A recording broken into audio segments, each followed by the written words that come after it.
Hello everyone. सो इस video में हम यूनिट 1 का concept of growth and development पढ़ेंगे। सबसे पहले हमें प्रीवियस ईयर क्वेश्चंस देख लेने चाहिए लास्ट 2 इयर्स के, क्योंकि उससे क्या होता है, जो क्वेश्चंस होते हैं वो ऑलमोस्ट रिपीटेड होते हैं। ठीक है, नेचर ऑफ क्वेश्चन सेम ही रहेंगे, चाहे उनकी वर्डिंग्स चेंज हो जाए। Okay, so we will prepare the concept, meaning, definition, short note, general principles of growth and development and importance of growth in teaching and learning. Growth होती क्या है? किसी भी फिजिकल चेंज को आप ग्रोथ बोल सकते हो। ये क्वान्टिटेटिवली मेज़र की जा सकती है कि इनिशियल ईयर्स में कंटिन्यूस होती है, फास्टर होती है, बट आफ्टर दैट को भी जाती है, स्लो भी हो जाती है। ठीक है, so it is easy to see the growth. ये कई बार नेगेटिव भी हो सकती है। ठीक है, development is something which is positive, regressive. इसका एक डेफिनेट पैटर्न होता है। ठीक है, कि आप डेवलप हो रहे हैं, एक बच्चा है जो उसका डेवलपमेंट हो रहा है, इसका डेफिनेट पैटर्न है, ये कॉन्टीन्यूस रहता है, ये इंक्रीज़ होता है, राइट। इसको हम क्वालिटेटिवली, क्योंकि ये क्वालिटेटिव होता है तो इसको हम मेज़र नहीं कर पाते हैं कि how much happy the child is, right. Growth ensure नहीं करती कि डेवलपमेंट हो रहा है, लेकिन डेवलपमेंट के लिए ग्रोथ बहुत ज़रूरी है। General principles of growth and development, ये जो ग्रोथ और डेवलपमेंट होता है ना, ये बर्थ से लेके लास्ट स्टेज तक होता है। ठीक है, डेथ तक होता रहता है, तो इसलिए हम बोलेंगे कॉन्टीन्यूस है, यूनिफॉर्म है। ठीक है, इसके अंदर हम एक और प्रिंसिपल यूज़ कर सकते हैं कि सारे बच्चे एक जैसे नहीं होते हैं। देयर इज़ इंडिविजुअल डिफरेंसेस, सब लोग अपने आप में यूनिक होते हैं। ठीक है, हेरिडिटी और इन्वायरमेंट का बहुत ज़्यादा जो है इन्फ्लुएंस होता है, बहुत अफेक्ट करते हैं चाइल्ड की पर्सनालिटी को।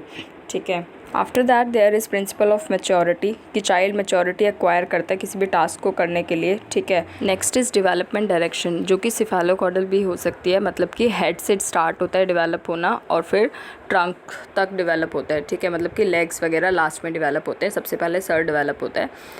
Next is proximo distal sequence, जो फंडामेंटल मसल्स होते हैं, जो बेसिक मसल्स होती हैं, वो पहले डेवलप होती हैं instead of other adjoining parts. ठीक है, next is variation in the rate of growth and development, जो डिफरेंट स्टेजेस होती हैं चिल्ड्रन की, उस पर वो डिफरेंट रेट से ग्रो कर रहे होते हैं। In initial year they grow at faster rate, but in later years they grow at slower rates.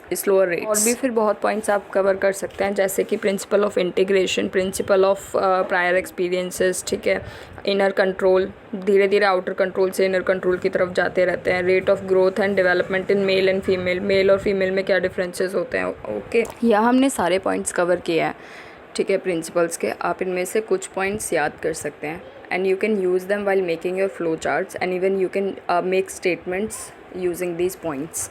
इसके एजुकेशन इम्प्लीकेशंस क्या हैं?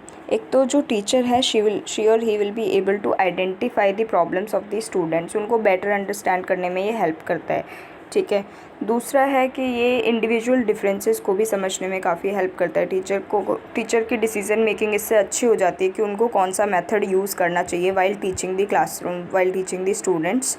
ठीक है, एंड टीचर्स को ये किसी भी प्रोग्राम या एक्टिविटीज़ को ऑर्गेनाइज़ करने में भी हेल्पफुल होता है, बिकॉज़ यू नो जो ये एक्टिविटीज़ होती हैं, they are helpful in growth and development of a child. तो it is better to understand for a teacher कि how to organise and what to organise. ठीक है, टीचर को मैनेज करने में भी हेल्प करता है ये, कि टीचर जो है वो किसी भी बच्चे को या किसी भी क्लासरूम को अच्छे से मैनेज और कंट्रोल कर पाती है, बिकॉज ही और she can predict the behaviour of the children on the basis of this knowledge of growth and development.